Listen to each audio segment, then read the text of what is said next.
Following the victory of the siege of Nicaea, which resulted in Alexios taking ownership of the city, Bohemond and his Crusaders rode off to Dorylaeum. After healing their wounds, the Crusaders marched once again. The Crusaders divided their army into two divisions.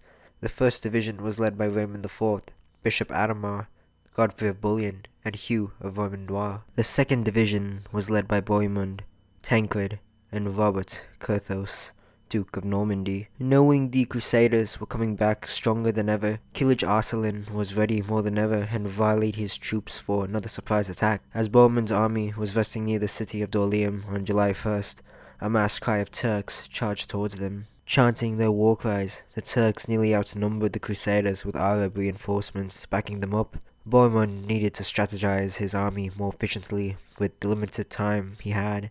He forced them to scramble a defense in which knights repelled the first waves, while lighter armed foot soldiers pitched a defensive camp in which the non-combatants could be protected. This formation held for a while, but it was clear that without the guidance of Raymond, Godfrey, or Adhemar, Bohemond's army was sure to lose due to being highly outnumbered. As the Turks marched closer to the camp, every soldier and citizen played a role in the battle. Despite still being outnumbered, Bohemond did not make his Crusaders retreat. Some Crusaders even cried their own motto, "Stand fast all together, trusting in Christ and in victory of the Holy Cross. Today, please God, you shall gain much booty." According to Dan Jones's book The Crusaders, in later years the Battle of Dorylaeum would gain legendary status as the moment the First Crusade truly sprang to life. Those words are definitely true, as I quote in Dan Jones's Crusader book. The Battle of Dorylaeum was the first time that a full-scale battle had been fought against Turkish mounted archers, whose tactics of lightning raids and feigned retreat under a hail of arrows were designed to cause chaos in enemy ranks and drag them apart, inviting cavalry to attempt pursuit rather than holding a disciplined formation. And, thanks to the extra reinforcements Alexios gave to Bohemond, the Crusaders were able to defend themselves from the Turks left and right. The battle lasted until the next day, when at 9 o'clock AM, the Turks started firing more arrows as the Crusaders' shields started breaking apart. Luckily, Raymond IV arrived just in time, and charged into the valley with several thousand of his own knights, shining gloriously in their armor, and ready to strike in the burning battlefield. The Turks finally realized they were losing and quickly retreated, but would no doubt prepare for an even stronger army for a future battle. The Battle of Dorylaeum was won, and the Crusaders chanted verses from the Old Testament. After bearing their losses, they quickly marched into Antioch, where they would spill even more blood. Kilij Arslan, though enraged more than ever at his troops, finally decided it was best for his army not to attack the Crusaders ever again. On October 1097, after dealing with so many hardships along the way due to the harsh, snowy winters, the Crusaders finally arrived near the gates of Antioch. Some facts to know about Antioch.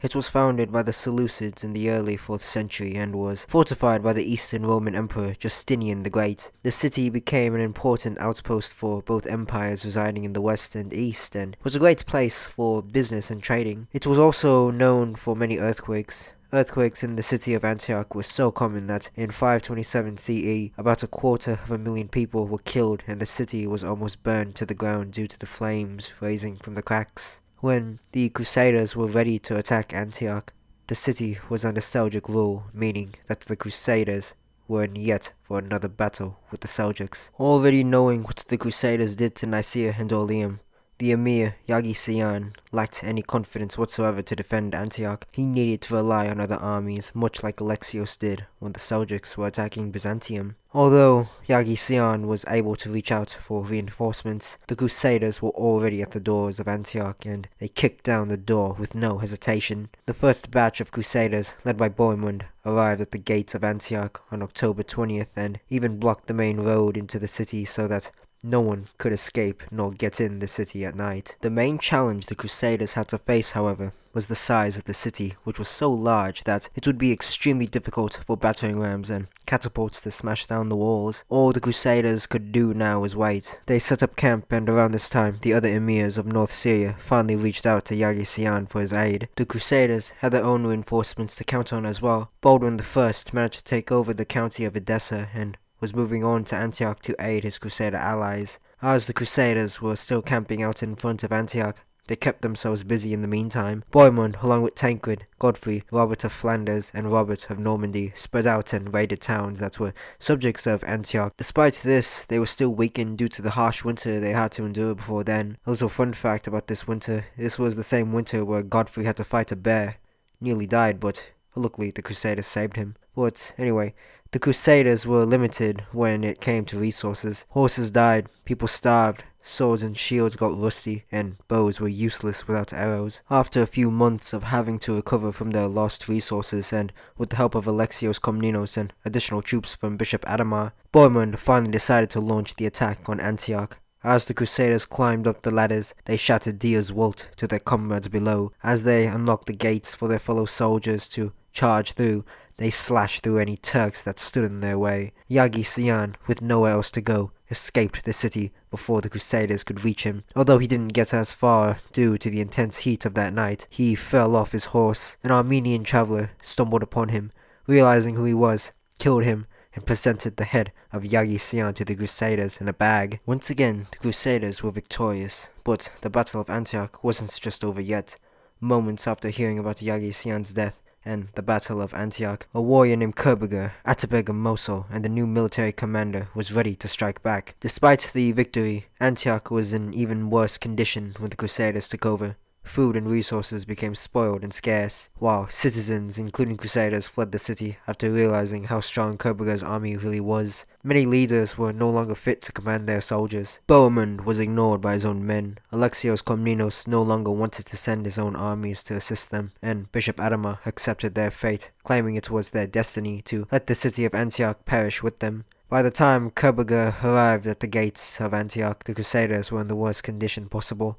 As his armies camped outside, Bohemond decided to defend his city with the little strength he had remaining. Before Kerberger could offer any deals, the Crusaders marched out the city gates and charged towards Kerberger and his men. The Crusaders, whose armors were rusted and swords nearly dull, still found the courage to push back against Kerberger's men. The Crusaders were also assisted by another group of frenzied warriors known as the Taifurs, wearing only ragged clothes and rusted weapons.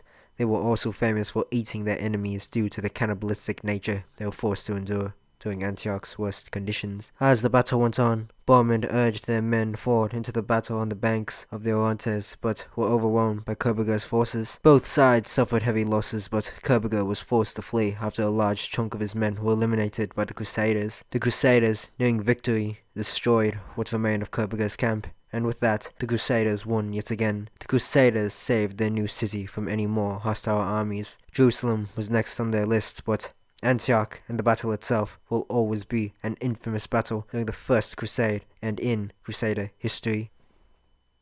Thank you for watching and supporting my love for history, and I will see you on the next one.